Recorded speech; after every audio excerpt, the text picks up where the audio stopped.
Greetings, and welcome back to a special holiday edition of the podcast. This episode, we're joined by Mr. Rafi Tahmazian, Senior Portfolio Manager and Co-Managing Director of the Energy Team at Canoe Financial, a Canadian independent investment management firm with approximately $13 billion under management. Prior to Canoe, Rafi spent 13 years at First Energy Capital, a leading investment dealer that focused on the energy industry. Rafi left Canoe in 2008 as Vice Chairman and Managing Director, and has held numerous public and private, charity, and government board positions since. Rafi currently sits on the board of directors for Artis Exploration, Well Ventures Corp, Aureus Energy Services, and Chance Oil and Gas. In addition, Rafi holds a Bachelor of Arts degree in economics from the University of Calgary. Among other things, we sat down and discussed Rafi's updated energy investment thesis and took a look back into the golden era of energy investment banking. Merry Christmas and happy holidays. Enjoy. This podcast episode is sponsored by Canoe Water Solutions. Do you need cost-effective water sourcing options to supply your next drilling or completions program? Canoe Water Solutions is a specialized hydrogeology company focused on water well drilling, testing, and water management services in Western Canada and Texas. Contact info@conatewater.com or check out conatewater.com for more details. This episode is brought to you by Canada Action, whose aim is to promote the importance of Canada's energy industry, which is the bedrock of our nation's economy, providing hundreds of thousands of jobs and economic opportunities across the country. Learn more at canadaaction.ca or check out Canada Action on social media. This podcast is sponsored by headracingcanada.com. In partnership with four-time Olympian Manny Osborne Parody, headracingcanada.com is offering European factory performance ski gear from its online storefront by passing brick-and-mortar savings on to customers. Check out headracingcanada.com for more info on the 2024 collection and get your high-performance ski gear for the upcoming season.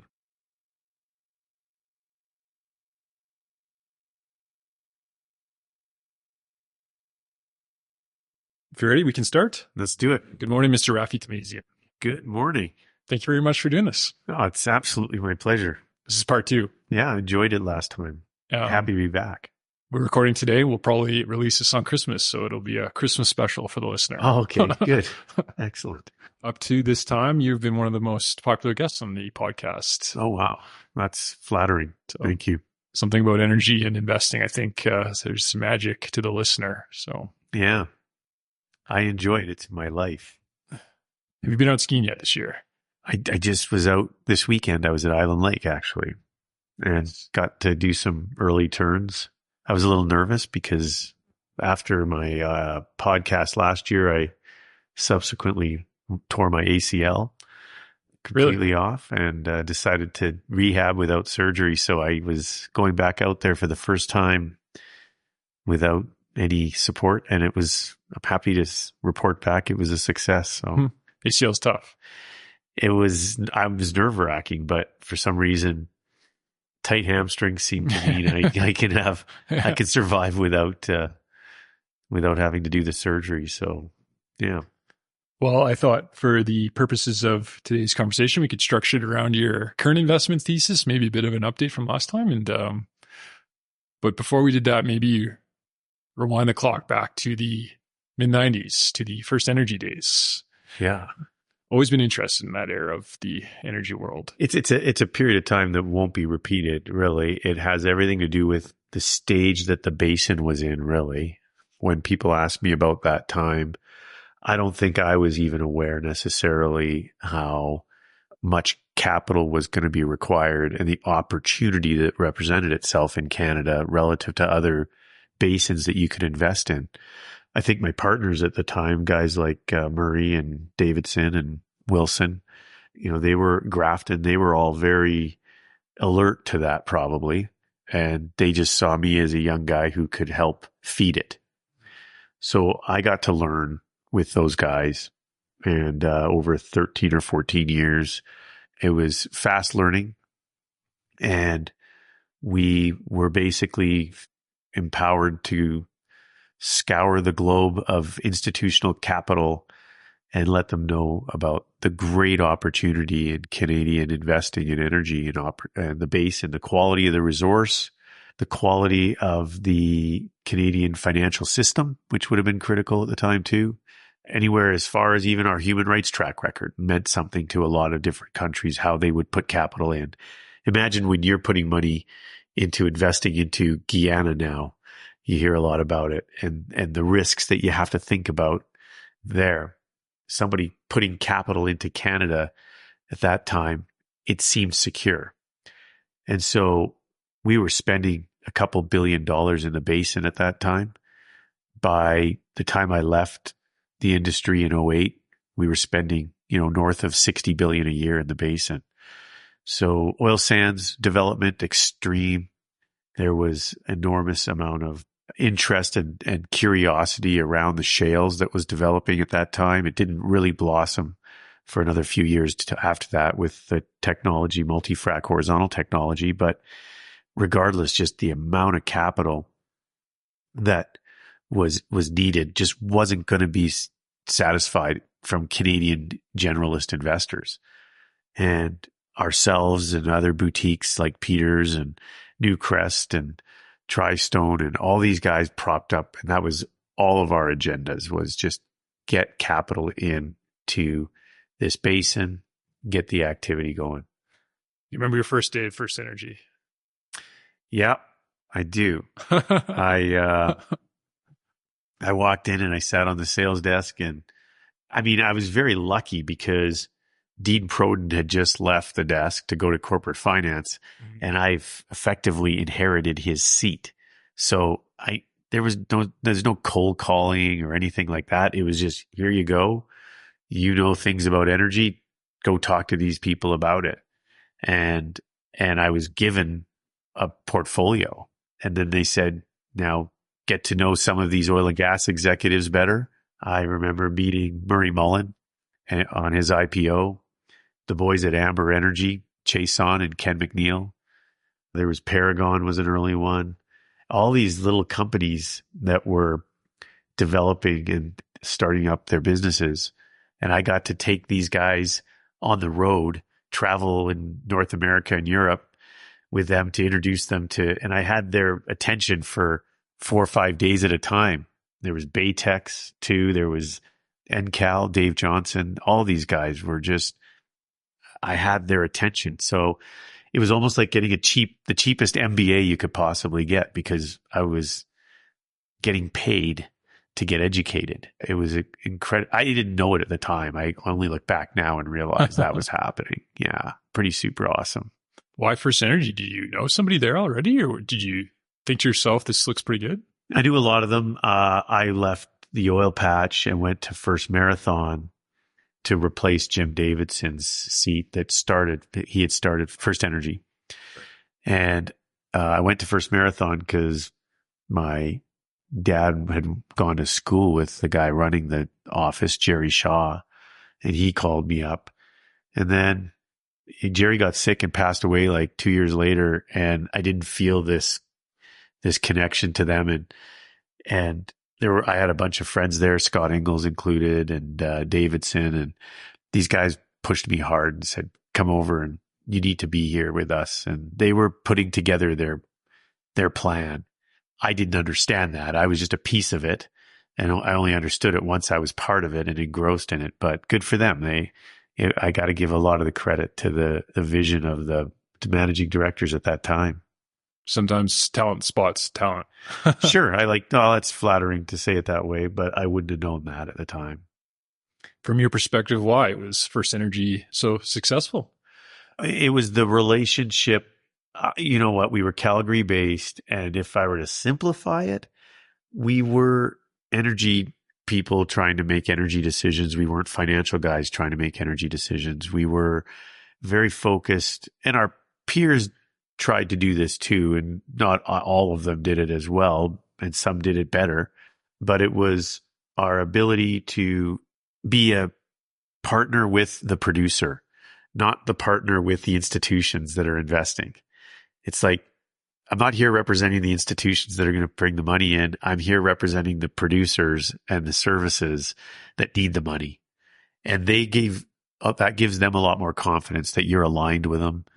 That gave us a lot more ability to cohabitate in their growth, which created our growth.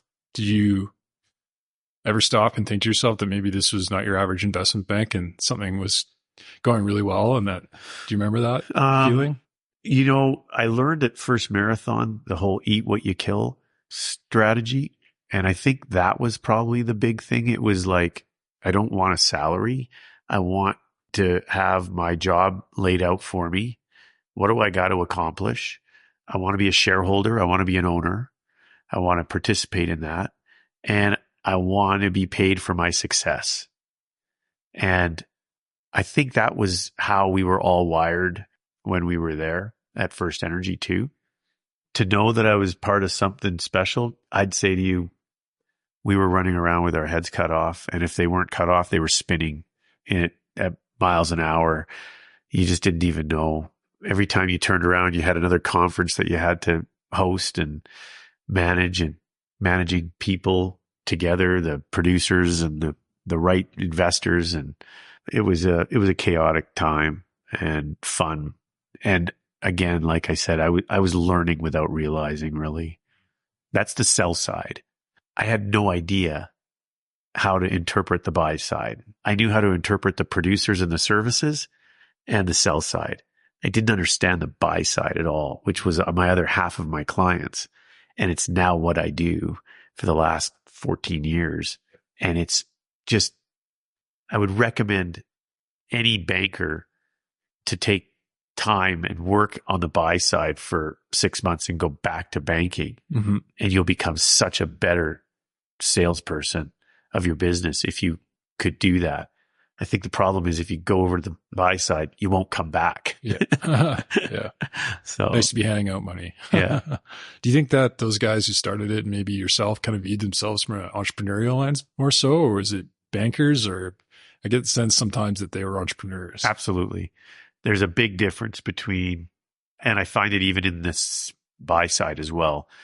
I come from a small cap, micro cap, private business, startup structure type environment. I've gravitated, certainly, we run so much more capital, 1.7 some odd billion dollars. Where investment strategy involves investing in the largest entities now, but we look at startups in different areas as well and analyze that from what I used to do in my past. But really, that whole business was immersed in that. In fact, as companies got bigger, they started needing leverage. Yeah. And that's not something we provided. So there was a very natural progression for them to go to the bigger banks that could provide them leverage. Mm-hmm. Well, that's a bit of an insight into the First Energy days. Like I said, I've always don't talk about that very much anymore. But when he started chatting, you get a little teary eyed. It was a great time. Seems like a kind of a golden age that I was very lucky to work with. Like these superstars. Murray was an important aspect. People talk about him a lot. Brett Wilson and Jim Davidson were the characters of it. And they were huge supporters for me. They pushed me along. They catapulted me, and the amount of marketing and setup and development and the enthusiasm that Brett had and the vision he had to create the name and the image of the firm it's all on him. It was a phenomenal job. And I was there to catch the wind with the sails and enjoy it with them. Well, that's a flashback to the 90s, but maybe to fast forward to today, we can do a update on your current investment thesis on energy investing. Last time we talked, the idea was that more or less it was a supply crunch. To simplify it, not enough money going into the industry and created an opportunity. Yep. Do you still view it that way? Yeah, I think that, again, from a perspective of the industry and not the equities, but the industry, we would have said back in December or fall of 2020, imagine 3 legs of a stool, supply being in peril, demand is out of control, and OPEC appears to be in control. Those 3 things were holding up these businesses that were wrought with debt and structured for growth and thoroughbreds, if you will, spending multiples of cash flow and all. And they were all modifying and redeveloping themselves at that time. We didn't know what. But they had these three powerful stool legs on them. Throughout that period, in the next 2.5 years, those stools remained very much intact and helped these companies redevelop. And today, they're businesses with no debt. They focus on dividends, regular and variable. They buy back their stock. They pay down debt if they want to, but they can control and manage the amount they have. They can buy back stock. They can drill inventory up. They can buy other assets if they want because they're cash rich. All these things are very different than spending multiples of cash flow, grow your volumes, decline rate increasing, and debt getting out of control, issuing equity all the time, trying not to dilute yourself, and playing games with cost of capital. That world was coming to an end for the majority of the production of this country. And that, let's call it, just the basin was maturing. And so we saw that and we flocked to that concept. But since then, and more recently, there have been pockets of supply growth globally, predominantly in the US. It's been short cycle oil. You could see it in these massive transactions that got done by the super majors. They're buying short cycle oil. They can't even go after the long cycle economics because the back end of the curve doesn't justify it. It's backwardated. So they have to transact, and they're telling you that we need to bring on short cycle oil right now, or oil prices are going to spiral out of control. The oil price being where it is today is not a bad price. It's everybody's expectation got to being that it would be 100 or 120. This price is extremely profitable for these producers. And while they've also reduced all their debt and restructured themselves into these businesses of distribution, and they're very profitable at this price, the market, on the other hand, says, oh, unless the price goes higher, you're not worth anything. We'd rather move this money into these growth tech future that is wrought with assumptions and risk. So I think they're leaving, to coin the sailing adage, they're leaving wind to go find wind. And that's a big risk. And while the world is divesting of energy at a record pace right now, I think it should be doing the opposite, because the risk of owning that sector is the lowest I've ever seen it. It's a lot lower than I would have said in August of 2020. In hindsight, we look back and it was a great call and we did well with it, but we took risk at that time because the company still had debt. We didn't know if OPEC could stay in control or not. They stayed in control long enough for these businesses to get clean. Now OPEC looks like they're wavering a little bit. It would be great if they would have all been united in putting another 1 million barrel cut on the table. They didn't, and that weakened that stool. Also, the supply is weak now. It's not in peril. It seems to be that there's a little bit of short cycle pockets of production that is alleviating the pressure of supply, but demand remains violently out of control. And that, for the simple fact, we won't be able to change that because we are not in control of it in the developed world. It's the developing world where there's between 5 and 6 billion people that use violently less oil than we do. And I mentioned it to you earlier. Canada uses 22 barrels of oil per year per person. The US uses 21. We, by all standards of the globe, are pigs when it comes to using oil. China uses 3.3 barrels. India uses 1.9.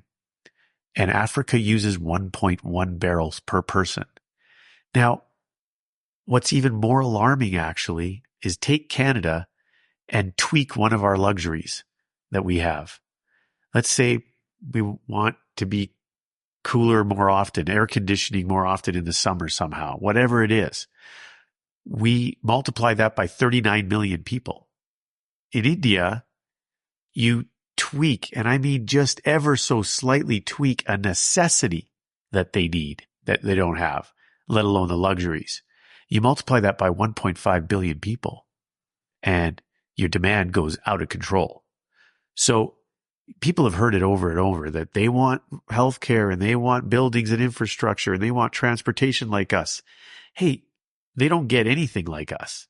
There is no mathematical way it can happen. Mm-hmm. But let's give them a little bit of what we have, and demand is uncontrolled. I don't even know where we're going to get it from. Mm-hmm. Mr.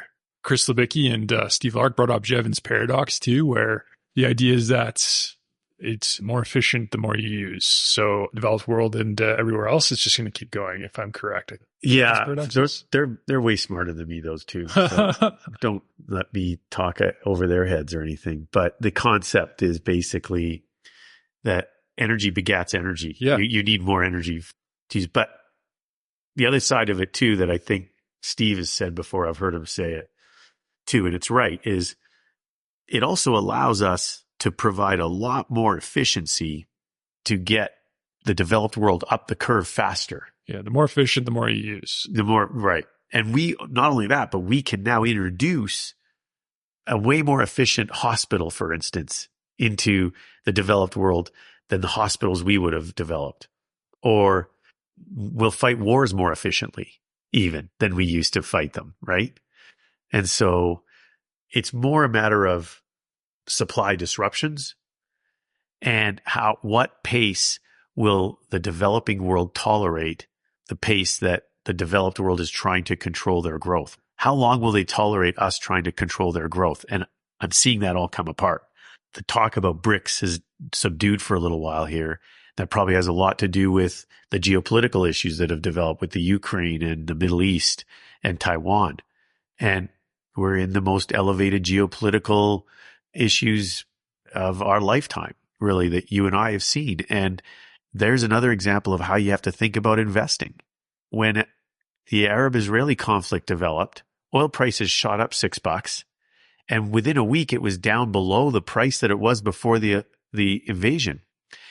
And just behaviorally looking at that, you say to yourself, wow, the market is trading on the hope. Yeah, exactly. That what they want to have happen, exactly. Which is peace. Yes. That's the higher risk. That was the higher risk at the time. It was riskier to be long at that time. It's riskier to be, you should risk, the less risk investment was to make the investment of escalation. That's what Nassim Taleb would say. The threat of war and oil prices are not always the same thing. And everybody's just in a holding pattern, holding their breath. What's going to happen? I know we're now seeing some issues in the Strait of Hormuz and some potential issues with the Houthis invading and attacking some of these ships. And now they're stopping production for a little while. These are all little disruptions and opportunities of production adds and production subtraction that are going to make this thing volatile in the short term. But I can't emphasize that demand appetite in the 5 billion people. And that's where all of your growth in new population is coming to. And you're taking 1 billion people that are in poverty, and the plan is to bring them out of poverty. And I think I've said this before to you. That's like taking 1 billion people and addicting them to oil because they don't use oil yet. And we're going to get them out of poverty and we're going to addict them to oil like all of us, right? And so I see that is going to keep the medium and long term very opportunistic. And we can get caught up in the day trading and what's going on right now. But I'd say as an energy investor, your job is to look at the medium and long term. The prognosis looks outstanding, and the risk of investing today is so low because of the health of the business. Some people would point to the paper markets on the reason why oil prices have been so volatile. Why are oil prices so volatile? Yeah, I debate this with a lot of people. I enjoy debating this one because I don't know either necessarily. I also come from a philosophy, and my partner Dave, I know, believes this too, that, and it may just be naive and arrogant because of where we come from in energy, or there's some truth to it. But the world for a long time has always thought that the American dollar controls what the oil price is. If the American dollar is strong, it's because then the oil price will be weak. If the American dollar gets weak, the oil price will strengthen. We think it's the other way around. We look at it kind of like the oil price controls the American dollar. They use energy so much. They're so reliant on power to run everything. It's such a big part of everything they do. They're so addicted to it, but unaware of it, that what the cost of that thing has a huge impact on the economics and ultimately the value of that American dollar. So scarcity in the commodity raises the price, chews up the returns and the opportunity in that country, and their dollar starts to fail. So they amount to the same thing, but looking at it as if one creates the other makes you come at it all from a different perspective. The willingness to admit you don't know. That's rare. Oh man, no, that's a confusing one, because then there's also the paper barrels that are trading in the short term. And OPEC and OPEC Plus, with Brazil now, it's getting stronger. If they really do have all of these groups anchored into their group, and they all are going to be in control and cut when they need to, they've never needed to more than ever, because the market is offsetting their physical cuts with the ability to trade more and more paper barrels in the market. And in the short term, they can hide the realities of the physical market with that. And that's why I'm saying in the medium and long term, let the physical markets ultimately play their game. And the producers look very much like a low risk investment to be in here. This isn't about stock picks, but knowing demand is rising, supply is hit and miss. Medium to long term looks good. Where are you seeing opportunity now? Maybe the mid cap oily names, or we would be very focused on mid and large, even large cap oil still, believe it or not. I mean, look at what happened in the last 3 weeks and the downdraft of the sector. And the reality there is we've taken the large caps back down to a value even that they fall so fast that stay with your large liquid producers and gas producers too. Gas is more dependent on weather, we'd like to see, and it requires a little more confidence in owning the sector. But what we would say to you is stick with we have the luxury today of sticking with the mid and large cap producers in those plays. So if you're making a call on natural gas today into the winter, buy the Tourmaline of the world and ARC, and buy Paramount, which is a high liquids producing gas producer. And then you're buying the large liquid producers that you can get out if the mistake of the weather doesn't happen. We don't have control over that. Never in a cycle have we been able to, this well into the knowledge of what's going on in the sector, been able to buy these groups at such low valuations. They're always bought up by now, but nobody's playing right now. We're all alone in this place. So you don't need to go down to the smaller caps and run a higher risk that way. If I'm correct, you guys have added an Wellfield Services name or two lately. Are you seeing opportunity in Wellfield Services? Well, we've been a holder of Secure for all of its tenure in the tumultuous period of its consolidation. I was disappointed, like anybody else, about the federal non-compete, but it is what it is. I was pleasantly surprised by the number they got for the assets they had to sell. And I remain a holder in hopes that we get a decent distribution from them. I suspect they're debating whether they buy back stock or do a distribution. And in the end, to me, buying back stock makes you less liquid. And I want liquidity. So there's a catch-22 there for them. Any of the names that have a good distribution, Phoenix has got an excellent distribution, consistent growth returns in his model. John Hooks. So in his energy. Did the podcast. Yeah. So in the energy income fund we hold that there. We're not necessarily having to go. I think there's an amazing play for the energy services in North America, but admittedly, we've stepped into it 3 times and been left at the altar. It just didn't materialize like we would have thought. It's phenomenal, the lack of money being spent on equipment and growth of new equipment. And yet we're growing volume and, the rig count's down, for instance. Mm-hmm. And that's unprecedented. So at this point, I can only tell that there's just enormous efficiencies being, as these companies convert into these manufacturing businesses, they're seeing enormous efficiencies, and there must be technological advancements that are allowing them to produce more with less drilling and less fracking, because there's no stress on the pricing like we would have expected. So I still say that getting into energy services is a more risky way to play, but we have our oil, gas, wet gas producers. We dabble in the refining group a bit right now. Probably something like 18 to 20% of our assets are in what we call alternative energy and energy technology. That's all part of the energy game too. We aren't looking at one sector and fighting against the other, being fossil fuels versus alternative energy. We just don't think that you can abandon one for the other. The risk is enormous. There are politicians and media out there and even pension funds that would say to you, we have to abandon this one and we should be investing in the new one. Kind of zero sum. Well, I think that they're abandoning the assessment of risk. And I think in some cases they're breaching their fiduciary obligation to explain the risk to a naive investor or listener.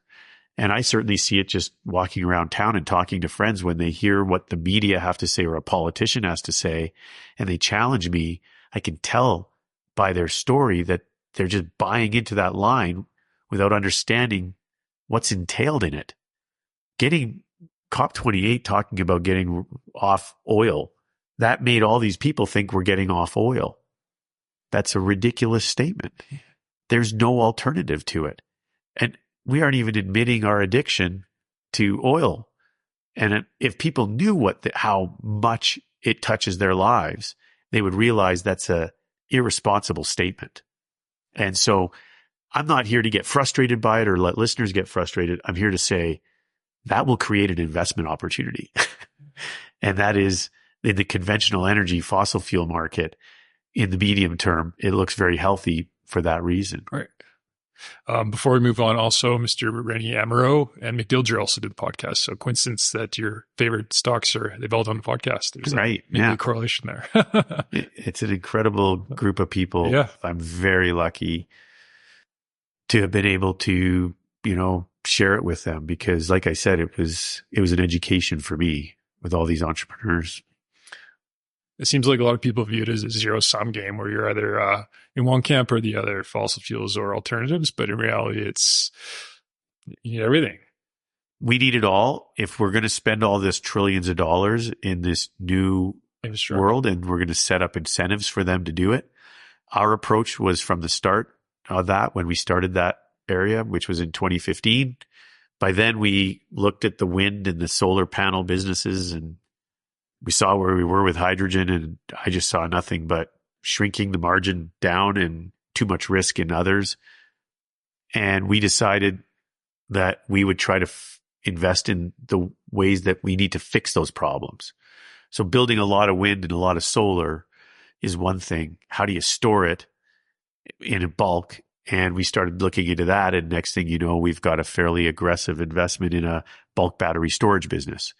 We see the water usage through fracking to be aggressive. And we see a water problem. So we invested in a water recycling business. We saw that we could create energy from waste. So a biodiesel business we're invested in. We've recently invested in a business that's going to help develop a trading market for LNG, global LNG pricing that is inevitably going to develop here. And you've got to have a trading desk to trade the pricing, and if it's going to be done on the scale that we're going to do it at. And so we put some money into one of those investments, and that all amounts to about 16 or 18% of our assets as well. And so there's a balance here. This is a very complex fund of multiple subsectors that we're playing against each other and moving around capital. Are you seeing opportunity in LNG? Is it going to be completed? How do you get exposure to LNG? Are you bullish? What are your thoughts? Yeah. So, LNG is more like, I don't think it's easy to get directly invested in it without getting invested in the construction side of it. And those businesses have longer lead time and a lot more volatility in the potential outcome for the costs of the big projects and whatnot. To me, LNG, how we look at it, is more like, where are the major flows going to come from and go to? The intakes and the offtakes. Obviously, in Canada, the biggest question is that line has to be charged and full of gas. And if we're not ready at the time it needs to go, where's all that gas going to go? Does it back up into our system for any length of time? We're not in a position right now where I feel excited about the idea that we're going to have a new source of sales. I'm worried that it's going to be delayed. Yeah, exactly. And I want to get shifted back to excited that it's going off. No different than the Trans Mountain on the oil as well. Yeah. Another point of sale globally is invariably healthy. And both of those processes are under attack from time and money, and need to be, one of them is getting overwhelmed by an overrun, the Trans Mountain. The other one was more managed, but they're having troubles with necessarily timing. And that can really affect your markets in the short term. And going back to my comment about volatility in our sector will reign supreme in the short term. But fundamentally, globally, the market needs, the developed world for security purposes needs Canada's resources. And we're building out lethargically our infrastructure to provide for that. And it'll benefit us over time. We just need, dare I say, better leadership to manage that.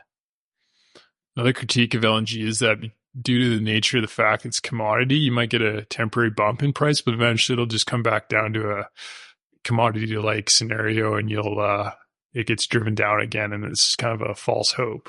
Yeah. Do you look at it that way, or is it? Well, weather does that too to you, right? It's like you're constantly, in our job, assessing the risk of those situations that could stymie your thesis versus opportunities that develop. And sadly, the opportunities that develop are never things that the market has a positive emotional reaction to.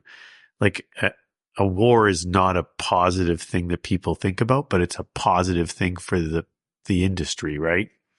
Sanctioning a government and a population and the production so that others have to scramble to get it. And that's great for my industry. It's bad geopolitically. So elevated geopolitics tend to be something we look forward to. And unfortunately, today the market is trading on emotion. The market doesn't want inflation to happen. The market doesn't want geopolitics. And so it's forcing, in the short term, the market to counter those things. And I think that is winding up an elastic that can rebound the other way pretty hard. The more it does this, the more I encourage people to not follow the herd here with this global growth trade that's happening, and actually buy these businesses that are being traded in their dips right now, old economy of businesses like energy. What are your thoughts on natural gas? Are you bullish, bearish, in the middle, too hard? Yeah. Again, we're in a seasonal period on it right now. I think in the short term, no matter what, you're always going to have a seasonal issue. And so every year, it's the same thing. every year it's the same thing. But this anomalous thing that happened where the global gas infrastructure got rejigged because of the Russian issue. Every year that goes by, people figure out their problems more, and it gets more normalized. So what we saw last year, that anomalous $7 gas in the middle of summer, that was a product of Europe getting caught off guard. They're getting their ducks in order now, and it's going to happen less likely to them. So the weather becomes more predominant of an issue again. And And I have a hard time investing in weather. Put it this way. If the market starts to invest in a cold winter, then you want to bet against it because they've gone too far. And if they're betting on a warm winter, then they've probably beaten it up too much. And right now, the market's starting to see that the winter's coming in weak. Weather-wise, it's not burning as great, so the price of the commodity is weakening. And there'll come a point where the market oversells it. And that's our entry point. It's kind of counter-cyclical thinking. Energy buy side's been reduced. Some would say decimated. There's basically you and Mr. Eric not all left. Do you view that as an opportunity, or how do you think of it? Yeah, I think it's sad, actually. I wish there was more, and then it would mean less marketing and having to tell people what we're doing, because there'd be more faces kind of promoting the sector. But it's telling about the attitude of people and how they view energy. And it all spirals back to, in my opinion, being a lack of awareness of our addiction to the commodity and how much we use it. I used to use this comment back during COVID, and it still applies today now. As everything gets back to normal, we're not going to the mall and buying 7 things. We're still buying them off of Amazon and having 7 vans come to the house with 7 ridiculously packaged items. And you got to call 3 of them back to pick up the things that didn't fit. And we shifted to a more usage environment and we didn't go back from it. And so I see our demand growing. And like I said earlier in the podcast here, that's just the developed world. That's our luxuries of the vans delivering products to our house. The developing world, they just want a warm shower once a week. They want to be able to cook the food on a stove every once in a while. When they're sick, they want to be able to go to a hospital and have the bare minimum of stuff available that all requires enormous energy. And all we've offered them is variable, expensive power alternatives. And they're just not at the point yet where they can be given. You've heard it in different iterations from various people, but the bottom line is the transition is going to come with a power source we've yet to invent. It's just something we don't even know yet, because none of the stuff that's on the table can mathematically, and I can say in good conscience, will replace what we're doing. So it's going to be here for our lifetime and be a part of all of it.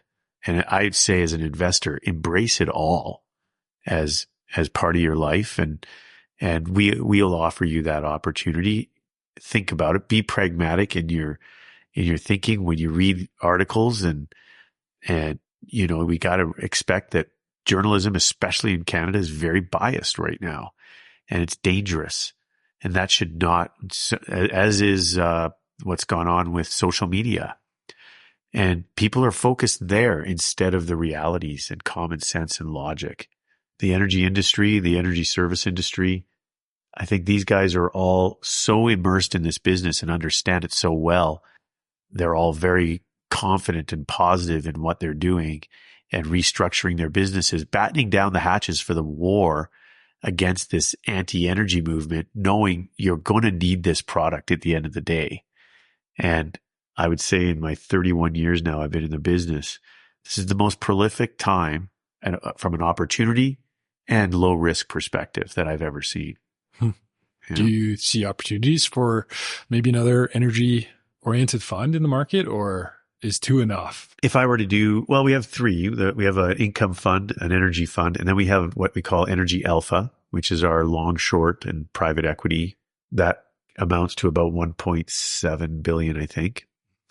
If I were to build a fund today just to have some fun, I'd almost go into the sector that is exploiting and exploring still. So that takes 70% of the production in our basin, call it manufacturing today. There's 30% of it that's still doing what we used to do. And I'd be like, let's build a fund of higher risk and let's buy these businesses that are less liquid, smaller, more risk in their results that they do. Access to capital will matter. So maybe you can build them debt structure deals too. All of those things are the area that if I had the energy to do it, I think I'd go there. But I feel like a kind of a dinosaur almost now. And I'm watching guys like my partner Dave and the people he's talking to. And I'm like, I'm not wired for the new world and how they got to think and go forward. And they are, and they should be looking at that. The new generation of exploitation and exploration in energy is an opportunity here, I think, in Canada specifically. Yeah, if you could line up a mini Headwater, a mini Carve, a mini Cardinal. You also get underneath the radar of the anxiety that a lot of them feel, and that's the regulation. Regulatory body, the regulation is a nightmare. And that's the first thing we got to tackle when we try to turn this sector around is we got to tackle the regulations, and then we got to tackle the negativity internally we have over energy in Canada and start bouncing that stuff back off and actually patting the sector on the back instead. But I'd say that's kind of how the order. Regulations and the regulatory bodies are hurting the smaller guys might get away without having to be burdened by that just because of the random and the scarcity of how much activity they're doing. U.S. rig counts, we touched on a little bit. Some would say the U.S. well productivity is a good proxy for the industry. Do you view it that way? And what are you seeing? I would say, I won't speak for my partner, but I would say I got caught off guard because a rig count going down implies production will slow down. The rig count went down and their production went up. And I'm generalizing and simplifying. And that's obviously to do with things that I'm just no longer in touch with anymore. And that's the level that goes to my point about being a dinosaur and not understanding the technologies, the power of a drill bit, the technology of downhole production enhancements. It's happening at such a quick level, clearly, that these guys are able to put short cycle production in the market way faster than anything I was aware of. Yeah. And so I think you got to throw that theory, it's the baby with the bathwater kind of deal here. American ingenuity. I mentioned it on the podcast before, and everyone discounts it. And it's never a good idea to bet against American entrepreneurial. It sounds cliche, but yeah. I learned from a couple of guys years ago, Black Max and Dean, I forget his last name, and a couple other intelligent tool guys who basically said to me, it's actually the offshore where a lot of the technology gets developed. Massive capital put into those areas, and the technology makes its way onshore and then into the shallow basins like ours eventually. I would also say that when the super major service companies, they're also the guys leading the charge when you're looking at long cycle new areas of exploitation. But none of that long cycle is being encouraged. It's not economic to do. It's too risky. And so I also, again, I always thought technology was actually contracting when in fact what happened this year with growth in volume clearly shows there's an awareness. And maybe it was also just the simplicity of converting from a thoroughbred grower to a manufacturer. There was just so much hair to cut there. And these businesses are flourishing with higher production as a result. It's crazy. I'm happy to see it because I think that it's painful in the short term here. But I also think that it has softened the landing of the recession that I think is inevitably coming.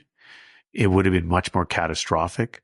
The SPR releases last year, the China slowdown the overproduction from Russia slowed down the inflation issue. This year, you've got that new supply keeping oil prices low that is allowing the world to manage in a very brittle state with prices that they can handle. I don't think the world can handle $90, $100 oil right now. It would be a very difficult thing. I think listeners should understand though $75 oil is just fine. Right. It's awesome. The Goldilocks zone. Well, if we're not 10% of the S&P, we're 12 in earnings, and we're only 5% of the representation, or even 4. So you've got leeway there. The distribution, the yield is 6%, and the yield on the S&P is 1.9. Last I checked. So you've got room there. So you own the sector with this massive buffer. I can't emphasize enough. You own it with less risk than you think you own it. But all the media will tell you you own it with risk because it's going to go away. And so people don't want to own it because they think it's going away. You should own it because it's like owning gold bars right now. Yeah. Ridiculous. Warren Buffett apparently agrees. What does he own? Like 30, 40% of Oxy now? Yeah. Like that's getting crazy. Yeah. He'll own the whole thing soon. Yeah. He made his bet. Yeah. The psychology investing. One question that came from Twitter. To fight the institutional imperative to always be bullish on a sector-specific fund, how do you do that? Look, I can tell you with comfort and confidence that my clients would tell you that I've had several years where I've told them, I'm here to tell you what's going on, but stay away. I'm not going to tell you that I'm a consummate bull, which would be dictated by that. I think my partner, Dave, is that way too. We've built an infrastructure around ourselves where when I make a statement like in 31 years, I've never seen it this good, I want people to recognize and listen. That means something, because in 2015, I said, get the hell out. And that was a period of time where between 15 and 2019 that we built a lot of new businesses, helped businesses start infrastructure. Our private holdings went up. At the bottom of a cycle, you build your private entities up. We built a knowledge of the new energy space that was competing, the alternative energy space. That was a period of treading water, if you will. And that was a message we relayed to our clients adamantly.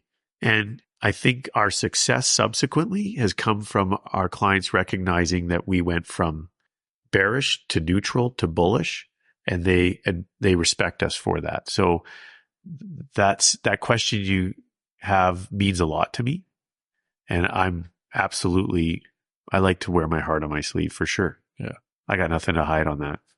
Speaking of alternative investments, Canoe had a big win on it. Let's see here. Oh, you're talking about Abex. Yes. I touched on that a bit. That was the LNG trading desk. So Dave came to me with that one and pitched it. And really, he was the muscle behind it. So good on him, man. I love to see that, because this company was also, Curry from Goldman was retiring. He's going on the board of this thing.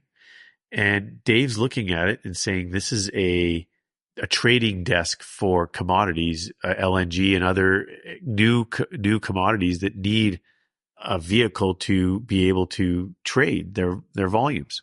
And it made a lot of sense to me. There's going to be a lot of new metals that will need it as well, with the new push towards transition and all these different energy sources. But they were doing it wrong, in our opinion, because they were issuing equity constantly in their trading. I forget the term that's used, but in the US, you can, when someone wants to buy stock, you can, 1 in every 10 shares can be a new issuance. And so through the day, they're diluting themselves every day with new issuance. So we got in the middle of that and said, hey, go raise the money you need and stop this dilution and get you guys stronger.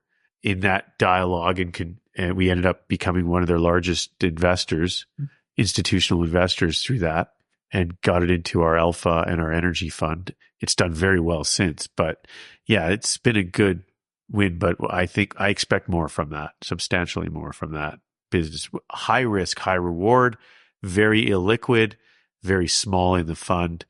Again, we're not looking at those little things individually to make a difference in our fund. As an aggregate, sure, but really at the end of the day, I can't emphasize enough what I talked about earlier today. Large liquid producers are still an incredibly safe bet to own in this sector. You don't need to leave that group to go take risk right now. It's incredible. You can imagine how many people come at us with ideas. Say, do you want to look at this? Do you want to look at that? Look at this nuclear deal. Yes, nuclear is going to be a great opportunity, but you got to own it private. It's a 3 to 7 year wait time, and the outcome is very binary. I can own Canadian natural resources today on a risk reward basis way more. People forget to understand the risk I'm taking owning CNRL, not the opportunity. Everybody's focused on why you should buy something. Look at why you shouldn't. And then you'll realize where you should be with your capital right now. There's no reason to take a lot of risk in energy today, but you should be aggressively exposed to it because we're all using it and it's in peril. Well, we talked about the updated investment thesis, LNG, U.S. well productivity, natural gas, where you're seeing value, why things are volatile. Maybe to end on a lighter note, I usually ask best investment you've ever made or seen in this sector. Ooh. Actually, my best investment I've ever made was one that I was very flattered and honored to be included, was probably back when I was still institutional sales at First Energy. And I got a call from Clayton Woitis, and he said, I'm going to start this business called Profico. And he ran me through the idea. And I didn't really even listen. It didn't matter. It was just Clayton telling me to do something. And so I remember I actually gave him a commitment, and the whole thing got unraveled. And when he came back to me the second time, I gave him half the amount. Mm-hmm. And it was one of my best decisions and one of my dumbest decisions. The best decision to do it, the dumbest to cut it in half. Yeah. It was an exceptional return for me doing absolutely nothing but picking up the phone and taking a call from Clayton, which I appreciate greatly. Mm-hmm. I would say probably the second one I'm most proud of, again, has nothing to do with my knowledge of it. And it's when Mike Rose asked me to consider, he was away on the road with us.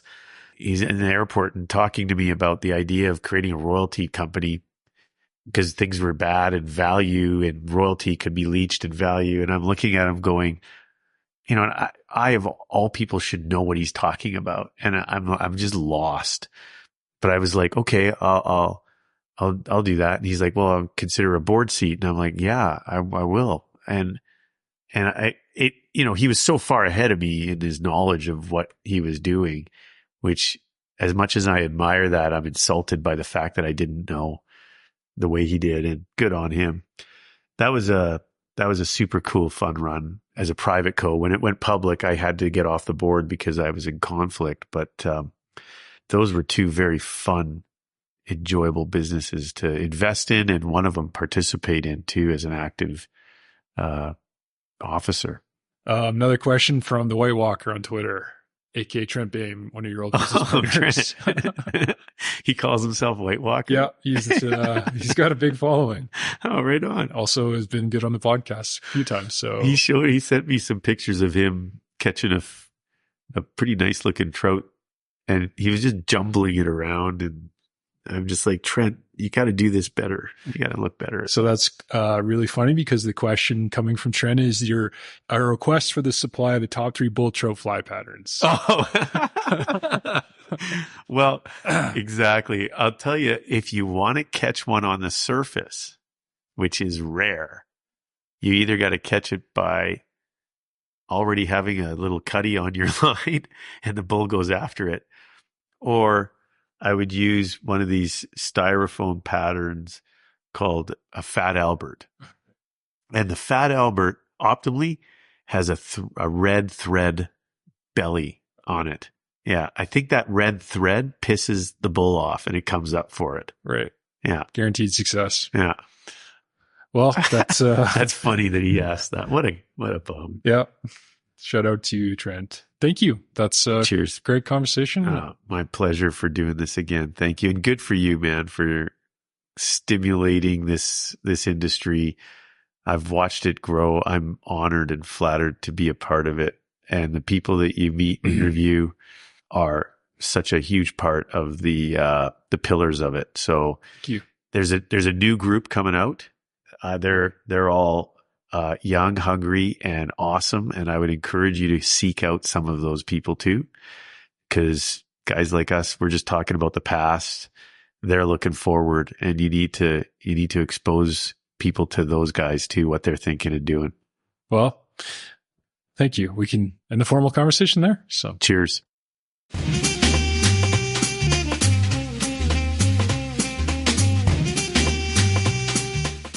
Thanks for listening, everyone. Hopefully you enjoyed the episode.